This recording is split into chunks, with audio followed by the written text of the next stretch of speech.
In 1973, the world was shaken by the release of The Exorcist, a film about a young girl who becomes the host of a demonic possession. Its theatrical run saw audiences fainting, throwing up, and shaken to their very core by the film's intense subject matter, and its influence would change horror forever. Even today, it's considered one of the scariest movies of all time.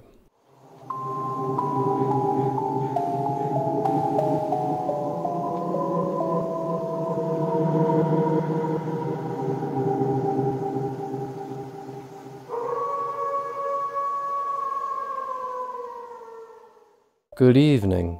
My name's Evan and welcome to Rockland Graves. The world of possession and exorcism movies is one you could scrounge through for years and still not reach the bottom. There are so many movies that have tried to explore this idea because it's inherently compelling and frightening to think about being taken over and controlled by something with malevolent intent. Sometimes a movie is so iconic and important that trying to find ways to talk about it with the respect it deserves is an intimidating thought. The Exorcist is often used to describe what an ideal horror movie is, and certain images or lines have transcended the genre, solidifying themselves into the cultural zeitgeist in a way that not many have. The power of Christ compels you!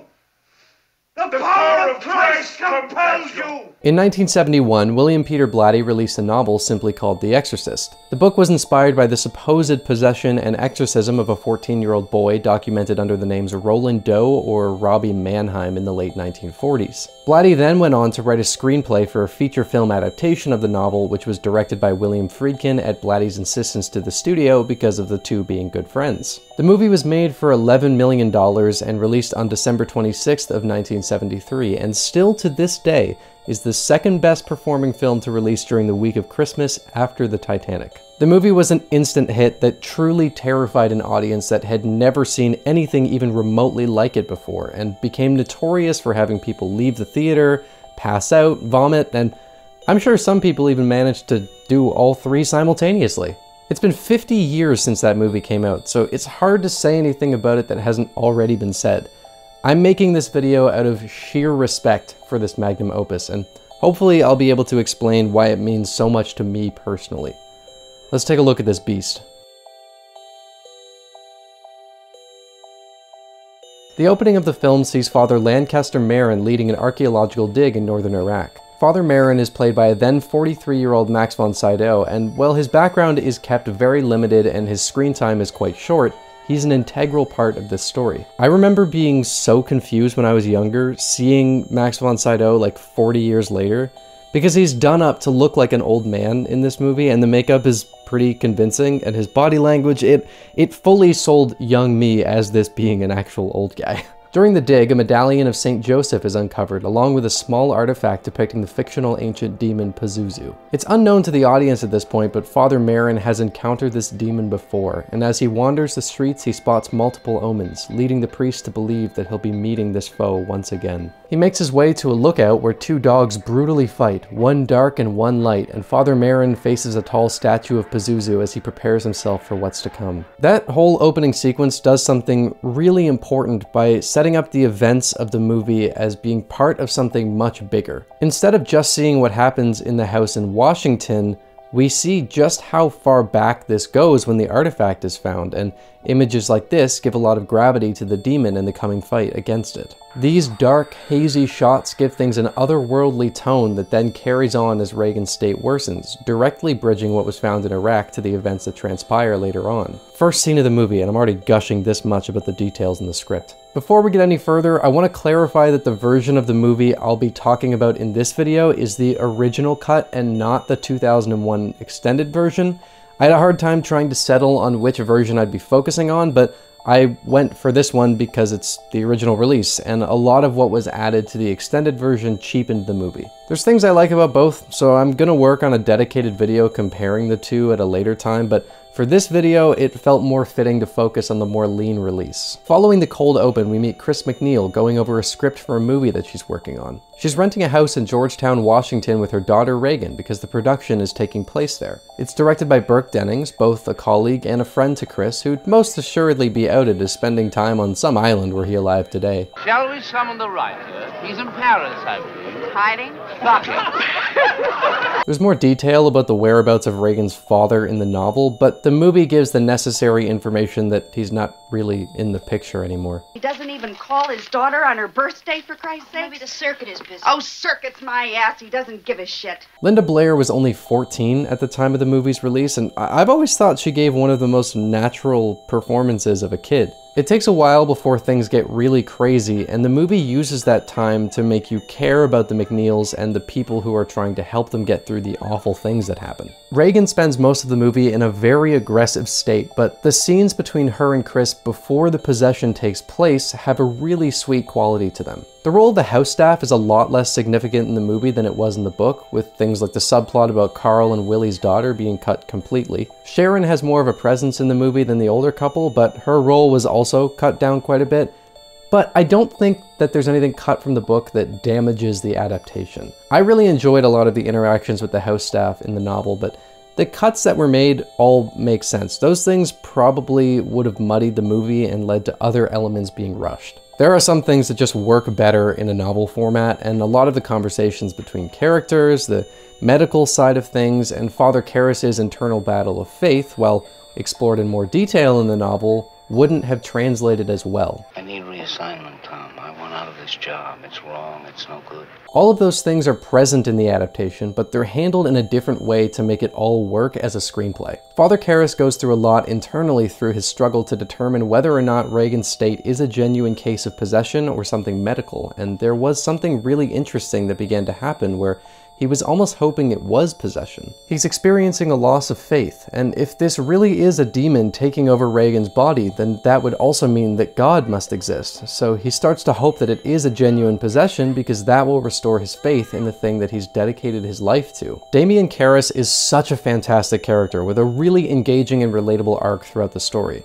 Not only is he dealing with a crisis of faith, but his declining mother dies in an old apartment by herself and isn't found for days after her death, causing Damian to feel immense guilt over not being there for her when she needed him the most. He's lost his faith and he's lost his mother, and now he's presented with an opportunity that could restore his faith and allow him to be there when someone needs him. And Jason Miller delivers every confliction, hope, and heart that this performance needed. Look, your daughter doesn't say she's a demon. She says she's the devil himself. Now, if you've seen as many psychotics as I have, you'd realize that's the same thing as saying you're Napoleon Bonaparte. Detective William Kinderman is the character that's had the most cut from the book, but again, I don't think there's much that gets lost in those cuts. A huge reason that Kinderman feels like a fully realized character is because of the performance from Lee J. Cobb. No, we haven't met, but they said I could tell that you look like a boxer. Kinderman is one of my favorite characters in this story, filled with great characters. He's a very sweet and sympathetic man who you can tell genuinely cares about the people involved with the case and not just about solving it. You'd expect with a detective in a movie like this that they'd be antagonistic and accusatory, but Kinderman winds up being a much warmer character than that. He's investigating the death of Burke Dennings, which occurred on the staircase outside of the house Chris is renting. It doesn't seem like Burke just fell down the stairs because of one detail the detective shares with Damian. Was found at the bottom of those steps leading to M Street with his head turned completely around, facing backwards. His investigation gets less of a focus in the movie, but he comes to the conclusion that Reagan killed Burke and pushed him out of the window, and even with that realization, he decides not to make any arrests or reports because, while he doesn't know the full scope of what's going on, he can tell that Reagan is in a horrific situation and is getting the help that she needs. It's a really tragic and beautiful part of the story that helps explore one of the core themes of the film. One of the obvious questions when it comes to possession is why? Why take this sweet, innocent girl and defile her like this? The demon wants to take something pristine and gruesomely tear it apart for a display to everyone connected to it, making the question whether something truly good can exist in the world when things like this are going on. It wants to make people feel hopeless and alone, so having characters like Kinderman show the kind of empathy and love that he does goes right against what the demon wants to leave behind. As I said, I'm not getting into comparing cuts in this video, but I do want to mention one scene in particular that was added back into the extended cut. During the exorcism, Father Karras and Father Merrin take a break just sitting on the staircase, and there's a scene that was originally cut for the theatrical version where the two have a conversation about the question of why this is happening. I think the point is to make us despair, reject the possibility that God could love us. Friedkin wound up cutting it because he felt like the whole movie was saying that thematically and didn't need to spoon-feed it to the audience. And I agree with him. Everything Father Merrin says here is the essence of the story, and I feel like it was made clear enough through the actions of characters like Father Karras and Detective Kinderman and didn't need to be spoken out loud. The detective is a very significant reason I feel like that theme was explained perfectly without needing that conversation, which is insanely impressive when you consider how little screen time he actually has. It's all in the performance and the little details. For my daughter, could you please give an autograph? Of course. And what's your name? I lied, it's for me.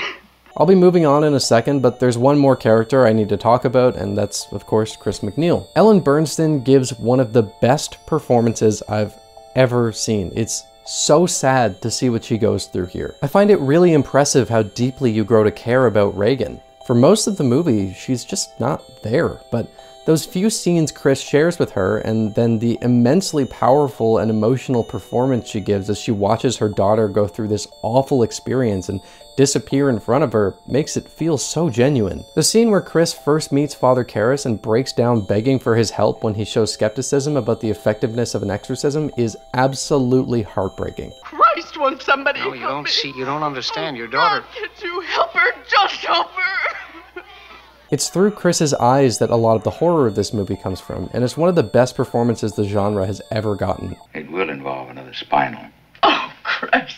Every single character is cast perfectly, and the candid nature of the interactions makes it all feel so believable. You know who I think really did it? Who? The Dominicans. Go pick on them. I could have you deported, you know that? There's nothing here that feels like actors with a script. It's more like peeping in on actual conversations between people, and that sort of candidness isn't limited to just the way characters interact. There's a very matter-of-fact presentation to this movie, and that's a huge reason that it's so effective. William Friedkin had a background in documentary filmmaking, and he brought that experience onto the set to give more believability to the story. And, you know, whether or not that was intentional or just a learned approach, the result is that The Exorcist is a very immersive movie that almost feels like it could actually happen. That's the biggest thing that most possession movies fail at, and it's arguably the most important thing about making one hit right. As things progress, it never feels like this movie is setting out with the intention of simply scaring the viewer. The story plays out very naturally, and frightening moments occur along the way as an unavoidable part of the story that's being told. Many of the most uncomfortable parts of this movie are the scenes with Regan being examined in the hospital. They're not even remotely paranormal, but seeing all of this intense examination happening to a young, frightened girl is upsetting and really puts you in Chris's shoes as she watches her daughter go through all of this. Many people who see this movie these days will say it's boring, or at the very least not scary. I've even seen some people say it's funny, which is fucking insane to me, but I think the reason for all of this is because of the things people have become conditioned to expect from a movie that's frequently hailed as the scariest movie ever made. I'm really not trying to sound like a douchebag film critic right now. Oh, it's far too subtle for you to appreciate. I also love big, loud, fun, bombastic, crazy horror movies, so I really don't want to sound like I'm being elitist here. The Exorcist is a far more subdued experience than its reputation will lead a lot of people to expect. The scary elements of this movie are working on a less obvious level than its contemporaries, although there are still scenes that are outwardly intense and disturbing. The reason this movie stuck with so many people back when it came out is because there had never been something that pushed the limits in the same way this movie did, and it was a lot more intense than people were used to at the time. Amen. There have been so many disturbing and unsettling movies made in the 5 decades since The Exorcist, and we've become more comfortable with this kind of thing. Just like the thematic implications of the movie going without being said, the things that make The Exorcist scary today also aren't handed right to you. Some scenes are absolutely more intense, and while we're used to seeing things like this with possessed kids now, I still find these moments in this movie to be a lot more effective than most possession movies because they don't happen very often, they don't last very long, and that matter-of-fact presentation I was talking about earlier makes it feel a lot less distant. You don't have the safety of feeling like you're watching a movie here. But yes, many people won't find these scenes scary because of how much we've been exposed to now, but I think the scariest things about this movie are the more subdued themes and ideas that it leaves with you. Those things wouldn't work if the movie didn't put in the effort to invest you in the characters and immerse you in the world, but Because of everything around these moments, it all feels very personal. This is a story dealing with faith and uncertainty, and the way it's handled means that different people will walk away from it with different conclusions.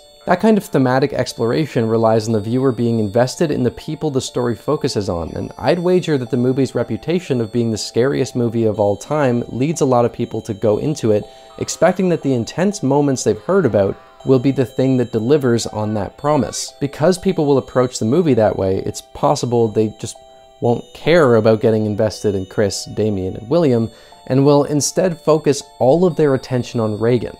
I can absolutely see why someone would find this movie uninteresting if all of their focus goes to Regan, because the things that make the movie stick rely on those other characters I mentioned. Even now, I find The Exorcist to be a disturbing and frightening movie, but in a very different way than I find something like Hereditary to be. It's an extremely unique experience that's been given a reputation that's become misleading, and obviously the scariest movie of all time is a very subjective thing anyway. I wouldn't say this is the movie that scared me the most, but I absolutely think it's one of the most effectively chilling films ever made. More than being outwardly scary, I just find it to be absolutely captivating. It had been a long time since I'd watched The Thing, but when I started working on this review, I was completely engrossed in it. That 2-hour runtime felt like 20 minutes, so on top of all this praise I'm dumping on it, it's such a well-paced story. Every scene has something new that keeps things moving and gives more context. I can't think of many 2-hour horror movies that have zero filler, but this is one where I'd say that's definitely the case. Everything feels like it has significance. I haven't even mentioned the visuals and sound design yet, so I'll take a moment to get into that before diving into the movie's ending. The Exorcist has some of the most iconic visuals from any movie. A lot of them have transcended the movie itself and just became what pops into people's head when horror is brought up, and the film is home to some of my favorite shots the medium has seen. The candid presentation of this movie means that a lot of it just looks like watching real life go by, but when Friedkin wanted good-looking visuals, he absolutely went for it. The image of Father Merrin arriving to the McNeil's house is one of the best posters for a movie and perfectly captures so much of what I find appealing about horror. Another shot that should stand on a pedestal would be during the exorcism when Father Karras and Father Merrin fall to the floor and see this.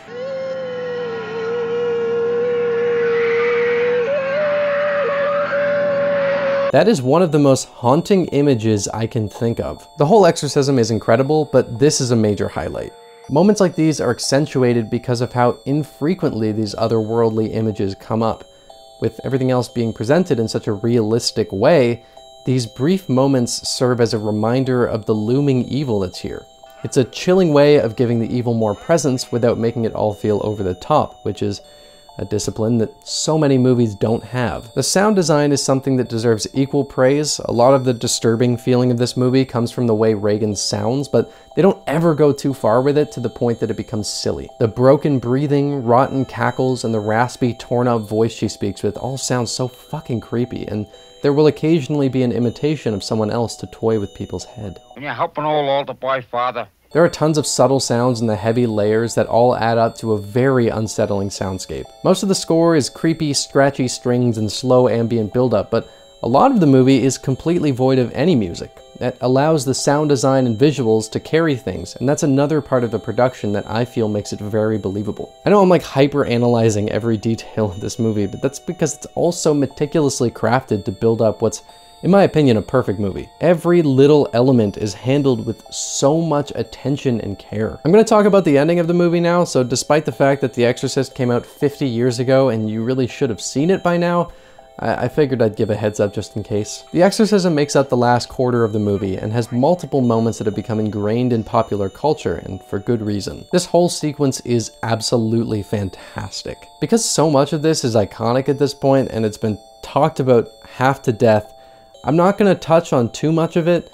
I'm not really sure how much more I can contribute to the conversation that hasn't already been said. It's completely gripping, it's intense, it's emotional, and it's probably one of the most iconic scenes in the history of film. The demon tries many things to make the priest lose their faith that this will work, faking the voices of Damien's mother to try and convince him she's there and drive him mad, or doing obscene things to make it seem like there's no way Regan is still inside the body anywhere. After the demon tried to trick Damien, Father Merrin sends him out of the room because he sees the young priest allowing the mockery to get to him. You're not my mother! When Father Karras returns, Father Merrin has died, seemingly from a heart condition that's been alluded to for the whole movie. The priest died in this final fight with this old foe, but it certainly seems like he knew this would be his last fight. The book does make that a little more clear, that Father Merrin accepted that he was going to die during this exorcism. Damien is overcome with rage at the horrific things this beast has done to such innocent lives, taking over Regan's body and violating her while destroying the lives of everyone around her, and now killing Father Merrin. As his last stand, he gives himself up to save Regan when he demands that the demon take him instead, and when it obliges and transfers itself to Damien, it tries to make the priest kill Regan in a last-ditch effort to drain all good from the lives of everyone involved. Damien finds it within himself to resist the demon, and in a moment of clarity dives out of the window that Burke fell from, plummeting down the stairs and lying in a pool of blood at the bottom. Chris and Kinderman enter the room to find Merrin dead and Regan free of the demon, and Father Dyer finds Karras at the bottom of the stairs and gives his dying friend a final confession, showing that Damien gained back his faith and is at peace, having made a sacrifice to help someone who needed him. This is one of the most emotionally potent moments of the movie, and it gives an incredibly bittersweet ending to Father Karras' character. Regan is free, but the scars of what happened will stick with everyone else forever. Karras had his faith restored, but had to die in the process, and Merrin got to do what he likely felt was his ultimate calling until his last moments. The epilogue of the film sees Chris and Regan moving out of the house, and there's a few small details here that go a long way. Father Dyer comes to say his goodbyes to the family, and according to Chris, Regan has no recollection of what happened. But it's made clear that there's some part of Regan that knows what Father Karras and Father Merrin did for her, because when she sees Father Dyer's Roman collar, she instinctively leans over and kisses him on the cheek. She looks confused about the impulse, but Dyer knows what happened. Sharon found the medallion Father Merrin uncovered in Iraq, and Chris figures that since Father Dyer and Father Karras were so close, that he should have it. It's a beautiful farewell to these characters, showing the impact these events had on all of them, and that the demon did not achieve its goal of draining everyone of their hope. Their lives go on knowing that good does exist, and the movie ends with Father Dyer looking down the stairs where his friend fell. Seriously, one of the most beautiful endings to a horror movie. The Exorcist is a masterpiece. There's no other word for this thing. William Friedkin and William Peter Blatty joined together to make one of the best pieces of art that the genre has ever seen. It was a troubled production, and Linda Blair was badly injured, which is a real shame. Stuff like that should never happen. It's really important that film sets make safety their #1 priority. Before I end the video, I need to mention the sad passing of William Friedkin that happened recently. He was 87 years old, which is a damn good run, and the man was an extremely accomplished artist through his career. His friendship with Blatty seemed beautiful from the interviews they've done together, and it's sad to see such an iconic name go. As I said at the beginning, this is a really difficult movie to talk about because of how important it is, and I think that it's one that to this day has not been matched and probably never will be. I did a different sort of review format for this. Usually I would go through all the major story beats, but it didn't feel fitting for this movie because, again, it's been talked about so much. So I just tried to explain the thematic things that make it so impactful for me personally. I really hope I was somewhat able to do this thing justice, and we'll be looking at the rest of the series as the countdown to the new trilogy continues. Until then, thank you for stopping by Rockland Graves. I hope you've enjoyed your stay.